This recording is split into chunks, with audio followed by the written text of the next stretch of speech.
Then the angels will call to the believers. So the angels grab them as well. And they come to Allah subhanahu wa ta'ala. In a hadith it says that Allah will say to them, come closer. He will say, Abdi udnu minni. My servant, come closer to me. There are some special servants from Allah subhanahu wa ta'ala will say to them, udnu minni, come closer to me. That servant keeps coming closer and closer and closer until finally the nur covers him, the hijab covers him, and there is between him and Allah a veil, a different type of veil. No angel can hear or see, only between him and Allah. Allah subhanahu wa ta'ala speaks to them. In a speech, Allah's speech, we know that Allah subhanahu wa ta'ala has a speech. He told us this in the hadith and in the ayat. He speaks, He has a speech, but we don't know what this speech is like. لَيْسَ كَمِثْلِهِ شَيْءٍ وَهُوَ السَّمِيعُ الْبَصِيرُ. There is nothing like Him, and He hears and sees all things. Just like He says He hears and sees, He speaks, but how does He see? How does He hear? It's not like us. In a manner that befits Him, He knows subhanahu wa ta'ala. We accept it as it is. And Allah says to him, Abdi, look at your records. And he sees sins. Allah says to him, didn't you know that you did this sin and I could see you? He did it in secret and I could see you. Didn't you know this day will come? Didn't you know that today I will question you? Didn't you know? And he will say, Rabbi, I did. And Allah subhanahu wa ta'ala will say to him, why did you do it?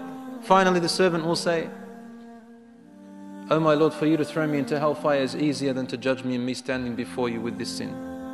So then he looks at the other, next page. He sees another sin, worse than the other one. Same thing happens. Then he looks, and there are worse sins, and sin keeps growing.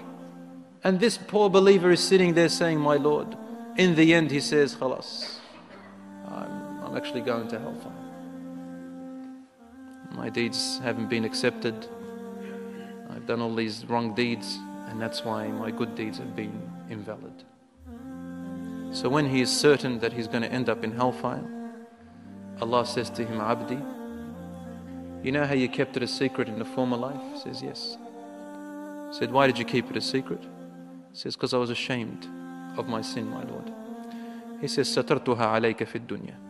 Don't you see I kept it a secret in the former life? I didn't expose you. And that was part of my mercy.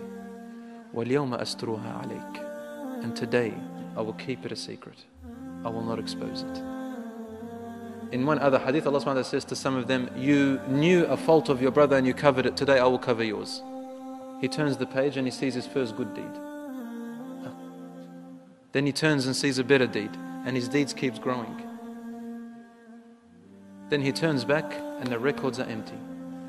The records are empty of his sins. The angels don't know. It's wiped off. The sins will be forgotten.